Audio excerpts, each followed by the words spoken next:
Welcome to the Quaintrelle Podcast. Meditation doesn't have to be sitting still and having an empty mind. The journey is such a beautiful thing because we are all on a journey. You want to make sure you have some kind of distribution plan, or at least have an idea of it, because you can make this really amazing film and it only gets seen by your family and friends. Old Hollywood is still intact. Every horse runs hard, but when they win, and they know it, they've got this little sass about them. It was pretty rough. I had to go into the water and with my med pack, swim to the beach, treat these guys, put them on my back, swim out to the helo. And I'm like, oh my God, I've never seen those before. And I said, what are those? And before I could even finish the sentence, she said, oh my God, you didn't touch them, did you? Even if monarchs go away and we never see one again, because there never will be monarchs again if they die out, it is just a little indicator of larger threats to humanity. My dad said, so what were you guys doing in the desert? And I said, we were taking nude photos. Hey everybody, welcome back. I hope you had a great week since the last time that we got together. I had such a full week and it was actually really great. I attended the opera on Thursday night and I love every kind of music. It is rare that I go to the opera, but I really enjoy classical music and opera, of course. We started out with this fantastic dinner. It was an Italian dinner. This whole thing took place in downtown Los Angeles, and there's this really wonderful restaurant called Macaroni Republic that's on Broadway. So we decided to have dinner there, and then we took a stroll up 2nd Street to the Colburn School, where Camerata Pacifica, that's their chamber orchestra, was hosting their special guest, Samuel Marino. He is an amazing soprano, and he's got this really fearless fashion style that easily put on one of the most joyful performances that I've ever had the pleasure to see. And it was Camerata Pacifica's season finale. They pulled out all of the stops. I would highly recommend catching one of their performances next season, or even like purchasing season tickets, as well as stopping into the Macaroni Republic for dinner first. Both are excellent treats for a fun night. And you know, the thing that I didn't think about, which would have just upped the fun, is that you can walk from Macaroni Republic right through Grand Central Market to the Angels Flight Funicular, and that will take you up to Grand, which is the same street that Camerata Pacifica is on, which is the same street that the Colburn School is on. And that's so much fun to do. And then you don't have to walk up the steep hills, but on the other hand, it's a great way to burn off that dinner. And I'm telling you, those hills are like glute builders. So they're not that far. You don't have to take like a really super long walk. I think it took us like 10 minutes to get up there. And we weren't racing or anything because I had high heel shoes on. The other thing that I did is on Saturday, I had another reason to dress up, which was really beautiful. My cousin Tara got married to her longtime beau, Edmund. So congratulations to them both. I hope that they have many happy adventures together. You know, weddings are such special occasions because there is, of course, the union of the happy couple that reminds everybody how wonderful and unique that relationship is, right? Because it's not every day that everyone's experiencing that deep love and commitment that marriage requires. And I'm only speaking on my experience here because it's the only one that I have on this topic. As someone who's been married, I think that I saw it not just as really a hopeful and sacred thing to step into, but also a challenge, you know, to hold on to that sweet spot, so to speak. And I kind of went into it with gusto. And the fact that I'm speaking about it in past tense is not at all to say that it cannot work. I have so many friends and family that have been married for many, many years, and they continue to build their love and respect for one another. So it definitely can be done. And I have faith that Tara and Edmund will be holding hands and smiling at each other right into their 90s. I mean, it really was a beautiful wedding. I think, though, that no matter how beautiful the wedding is, everybody looks forward to the reception. It's when you finally get to relax and really celebrate the happy couple, but also you reconnect with family and friends that you don't get to see as often as you'd like, right? And it was so awesome to see my aunts and my cousins. I mean, cousins are literally like your second set of siblings when you're growing up. Sometimes even the ones that you wish you had full time.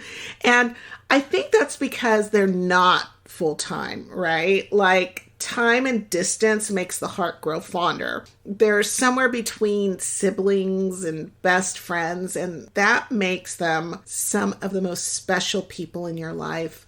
I just spent so much time laughing together, commiserating together, planning, creating, figuring out how not to burn stuff that we were cooking, getting yelled at by two sets of parents to turn the music down, trying on each other's clothes, and having to leave way too early and for far too long before we got to do it all over again. And all of that creates this whole set of special memories, right? So it was so awesome to catch up with them again. And that is the magic of weddings. And here is the cool news. Okay, I can't believe I almost forgot to tell you guys about this.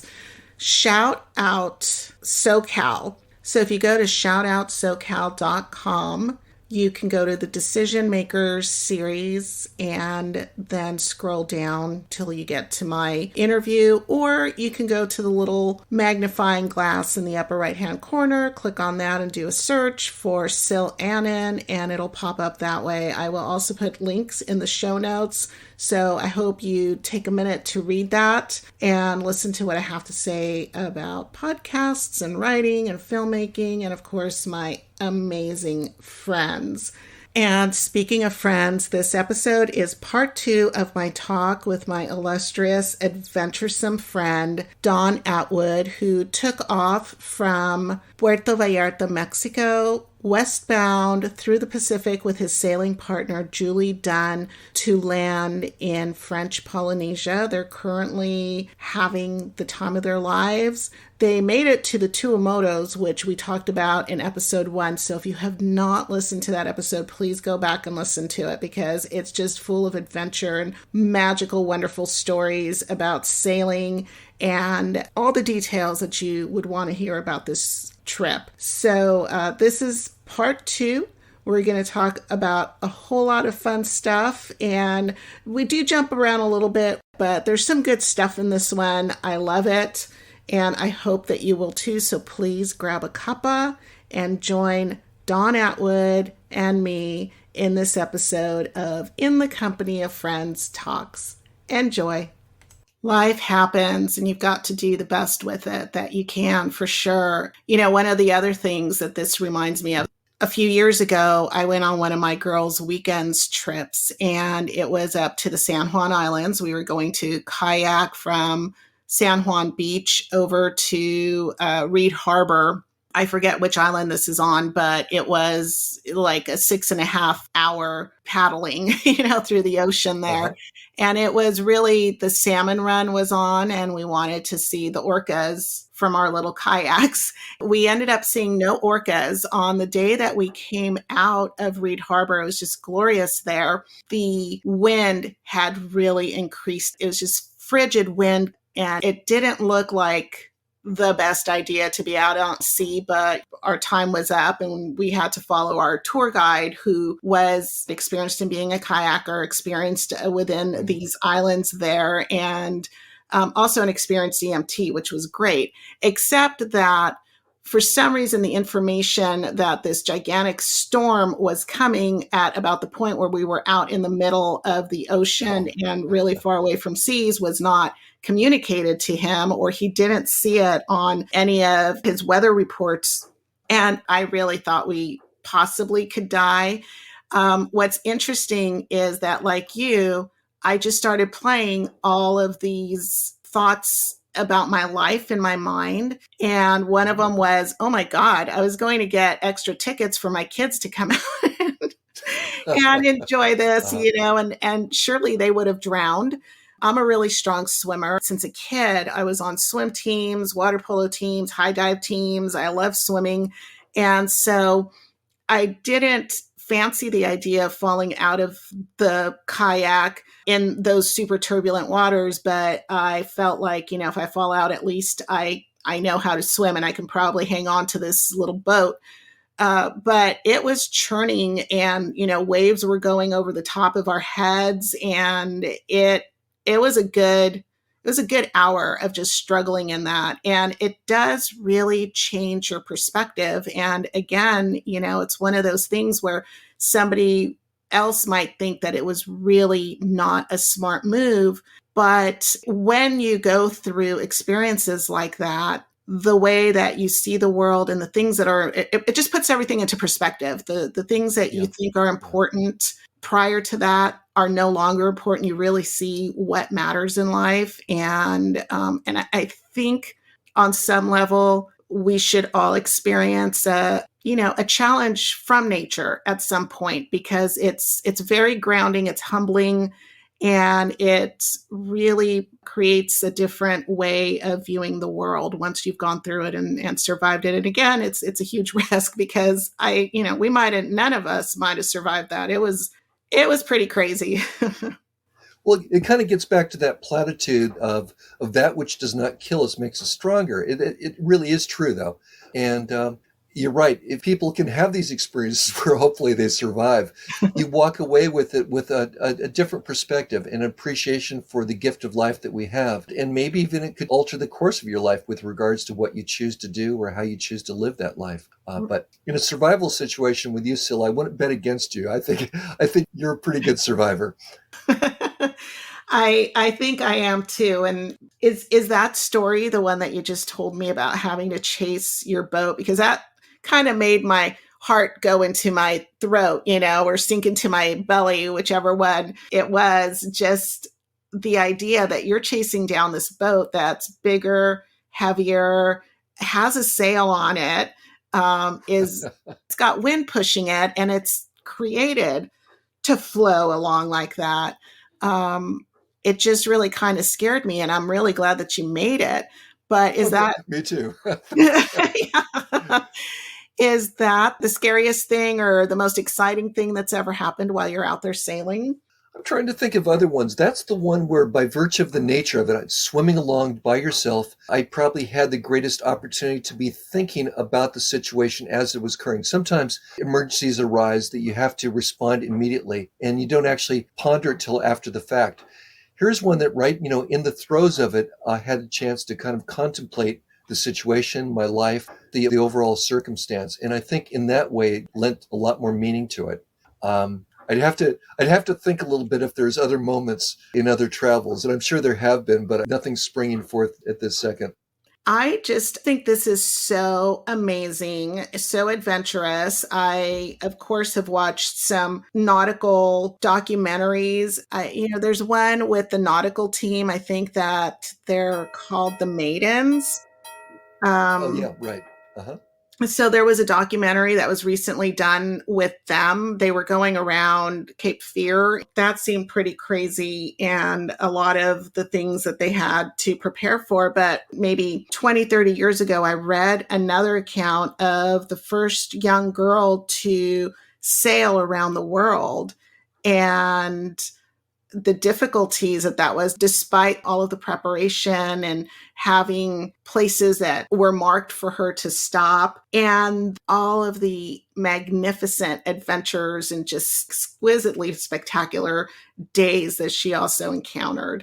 And it just seemed like at that time something that I would want to do. But, again, like I said, I've never sailed, so I didn't even know where to start.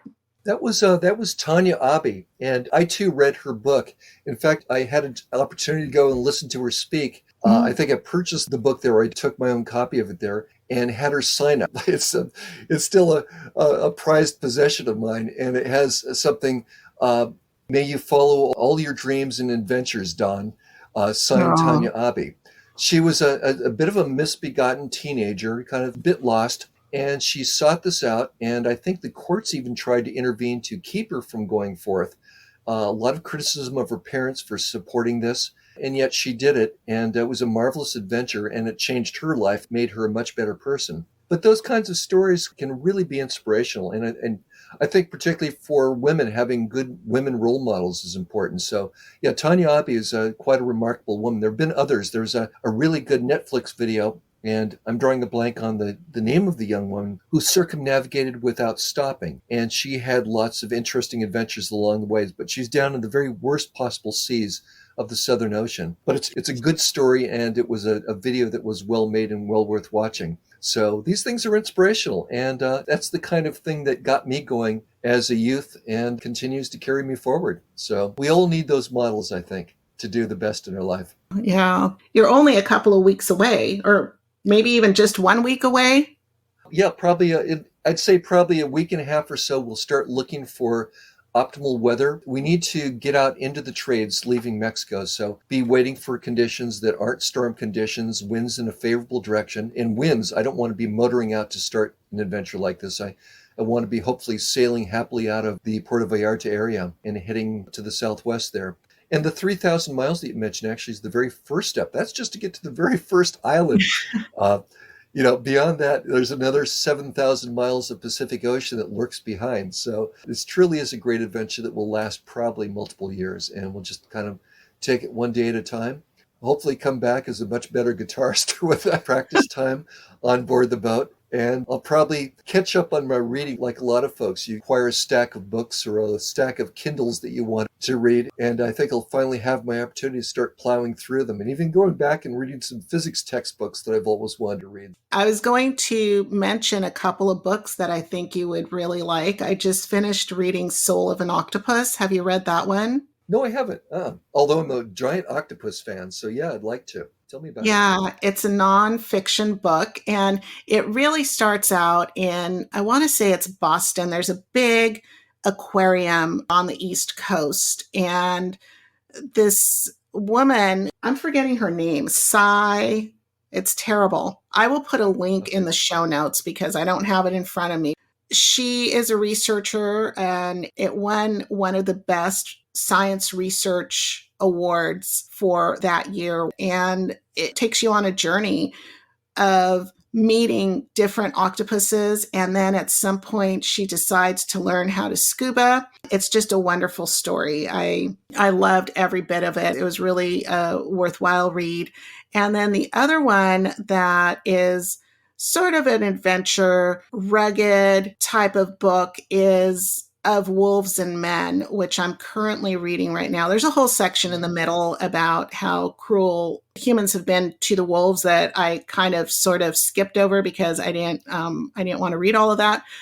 But it has some really amazing descriptions of who the wolf is. Just really gets in depth into the wolf and how the wolf has impacted society and names that we give various things. You know, there's wolfsbane, which is a very poisonous plant, but then there's also like these very strong heroic associations with wolves and then these demonic associations with the wolves. But I think both of those would be really good books for you to read while you're out there on we're looking at 10,000 miles of ocean then.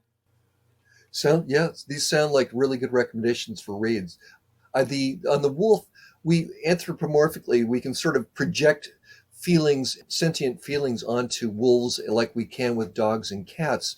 It's a little bit trickier with the octopus, but I think increasingly we're finding that they're highly intelligent, very sentient creatures. And they're just marvelous. I certainly called attention to by watching My Octopus Teacher, which was just a delight and a really fine thing to see. But I find it very disturbing now. You go to a market or frequently even restaurants here in Mexico where they'll be offering pulpo, which is octopus. And in diving, I've seen traps that are laid with the intent of catching octopus. And recognizing how highly intelligent they are. If they see food in a jar with their tentacles, they're able to unscrew the lid in order to get at what they want. These are highly intelligent animals, and I hate to see something with that sentient ability be killed for something as simple as food when it's not necessary for one's dietary needs. When there's a wealth of other things that can be eaten. Right. But Octopus is on my list of sea life that I will also not eat, and precisely for that reason. I saw one just right down below your house there. I was exploring the tide pools, and I was kind of peeking down there and just looking for simple little critters, which, by the way, you don't see nearly as many as you do when I was a kid in those same locations. But I saw a tentacle, and slowly, very shyly, this octopus came and sort of moved to a different place.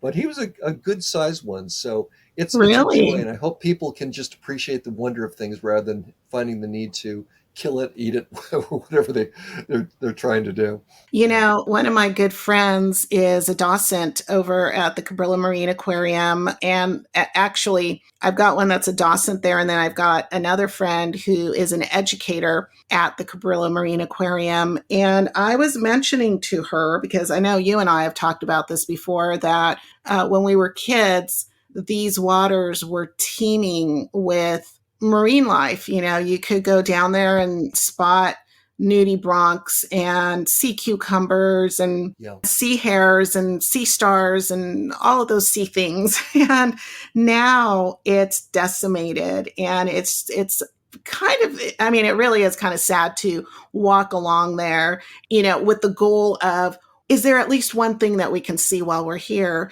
And what my friend Robin, who is an educator there at CMA, as well as a science teacher, said is that it is no longer a protected environment. And as soon as the protection ended through the Fish and Wildlife, it was just all bets were off, and people went in, and this is what it looks like now. So I just feel that the onus is so heavily on each of us as an individual to make the choice to be stewards of the environment. And, you know, and it's really hard because a lot of people are completely unaware of the damage that they're creating by picking up animals. And, you know, just even picking up an animal to look at it and dropping it off in a different pool from the tide pools, you've taken it out of its environment. And it's not like the ocean is the ocean is the ocean.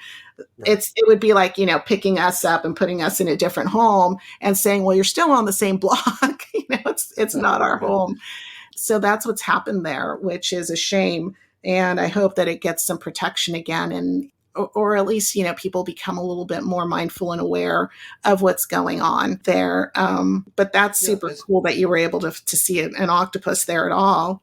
Well, as when I remember as a child, I was taken there by my parents, and just really young, and just that marvelous excitement. You reached out, and as you say, there was a wealth of all sorts of critters down there. The sea anemones were fairly prominent. And that very first time as a child, you gently put your finger down with a little trepidation, touch the sea anemone, and its little tentacles come up and wrap around your finger in their sticky fashion. It's thrilling, and it should inspire awe. And the fact that people are going, I don't know what they do, but taking them away or eating animals there, whatever, though, it's a changed environment. And it's just one more indication that, you know, we're kind of messing with things. It's time to turn back the clock a little bit and try to bring back some of the marvels that used to exist. And as a kid, that can open up an entire world of curiosity for a child, just feeling those sea anemones wrapping up around your finger like that and seeing that. Like, wow, this is amazing. This big flower-looking thing closes up like that, you know? Right. I mean, how many marine biologists started off from something so simple? Mm-hmm. May very well have been just that kind of moment that sparked that fire that turned into a career that turned into something brilliant and later in life. So we have to embrace those situations. Definitely. I was going to ask, have you ever just flown to any of these places that you're going to see over in Oceania and the islands that you mentioned? I used to spend a fair bit of time traveling to Indonesia. I was involved trying to encourage some programs for the Indonesian government. So I was flying over to Jakarta on a regular basis, and I had a chance to explore some of the islands of that incredible Indonesian archipelago of like 12,000 islands. So some exposure there. Hawaii will be maybe a little bit like the Marquesas, you know, these tall volcanic mountains that are very verdant with rivers and waterfalls and ponds and things. But no, Micronesia, Probably my only exposure to Micronesia and whatnot was through National Geographic as a kid. Perhaps being titillated and thumbing through the pages of sort of seeing the natives and the villages and whatnot. So this will be the fulfillment of wonder and curiosity that I've never seen firsthand in most instances. I'm just so thrilled for you and for myself too, that I'll get to see some video and some pictures of your trip and live vicariously through your firsthand adventure. It just is so exciting. Hey, Sil, maybe an invitation will come your way to join us for a week on First Light in Indonesia or some lovely place in the West. So who knows? I would definitely love that and take you up on it. Next month, Sophie and I are going to be going to Korea. I don't know if I had shared that with you. No, I didn't know that. That's great. We're kind of excited about that. And I just thought about it because you mentioned taking First Light from Japan, which is just right across the ocean right there from Korea. Yeah, I had a chance to go to Korea for a conference. Viewed some beautiful temples, of course, ate lots of kimchi. Had a chance to go up to the DMZ, which is fascinating, where you sort of You go up to this little bastion, this battlement, and you stare across the virtual no man's land into North Korea. So I hope you have a great time. It was quite fascinating. Yeah, I've got this long list of things that I'm going to do. And I joined a travel group. I really paid a lot of attention to the questions, the advice that they gave. I created this itinerary. I put it up for the group to kind of critique, tell me, am I missing something? And should I add something? Should I take something away?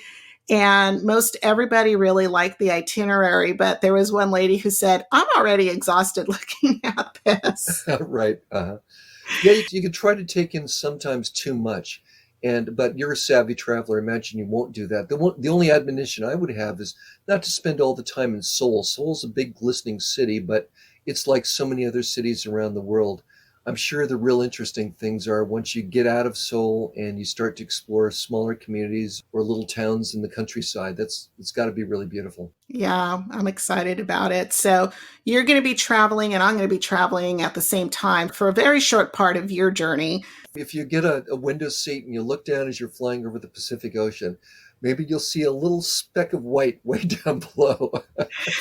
A wave. Give a little wave and flash some goodwill towards First Light below you. So I feel like I've missed so much because it's such a big adventure. Is there anything that you wanted to add? Nothing offhand. It's been a delightful conversation as it always is. And I'm happy to engage later if you think of something. Awesome. If you have an opportunity somewhere where you've got Wi-Fi after you get somewhere and you want to just do like an hour that we could update listeners on, that might be kind of fun. Just let me know and we'll do another one and definitely one at the end of your adventure. Well, the end, who knows when that is, but with regards to along the way, I'd be delighted. It's always a pleasure. It's easy and fun to talk with you. So maybe as we start to wrap up the end of French Polynesia, so we'll have almost 3,000-mile passage under my belt, and we'll have explored, dived the reefs, seen the sharks, speared the fish, met some of the people, and eaten some breadfruit.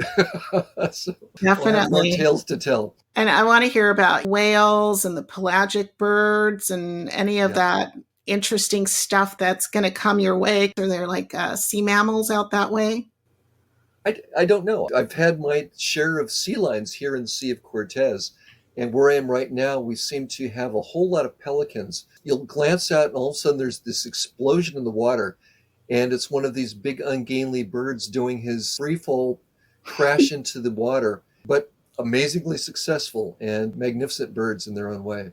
I've seen that when there's been a big pot of fish out here and a lot of pelicans, and they're just crashing into the water, and it's a marvel that they're not breaking their necks in the process. And they come up with these little fish. Their tails are kicking out of their beak, and every time without fail they seem to catch what they're going after. Yeah, it was last season actually. My boat was here in the Sea of Cortez, and it was on a beautiful island called Don Zante. It's one of my favorites here.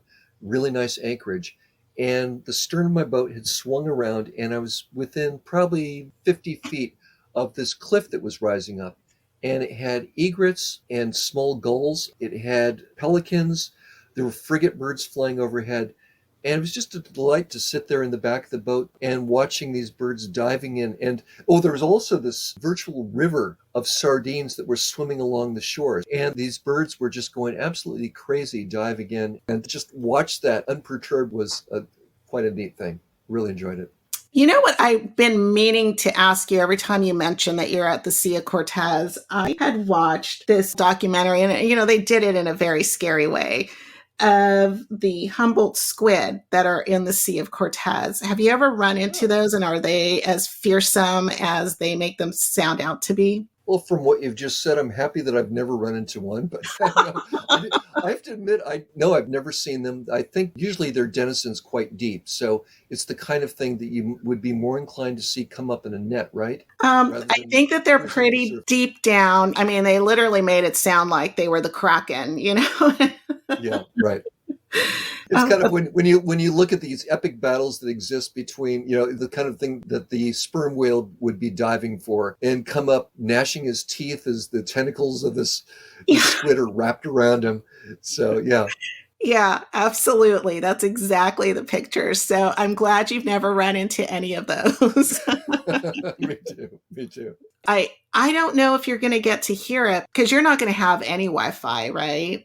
I will have Wi-Fi for probably the next couple of weeks, I'm guessing. Beyond that, when we start sailing, I have email contact, but it's very sparse, low bandwidth kind of thing. And then once we get to French Polynesia, these islands do have Wi-Fi, and I'll be buying a SIM card. I'll be checking, cool. So that's good. Sounds good. The audio quality from your standpoint, you are just crystal clear. It's a great connection. I hope I came across as clear with my little microphone here. Did it work out well?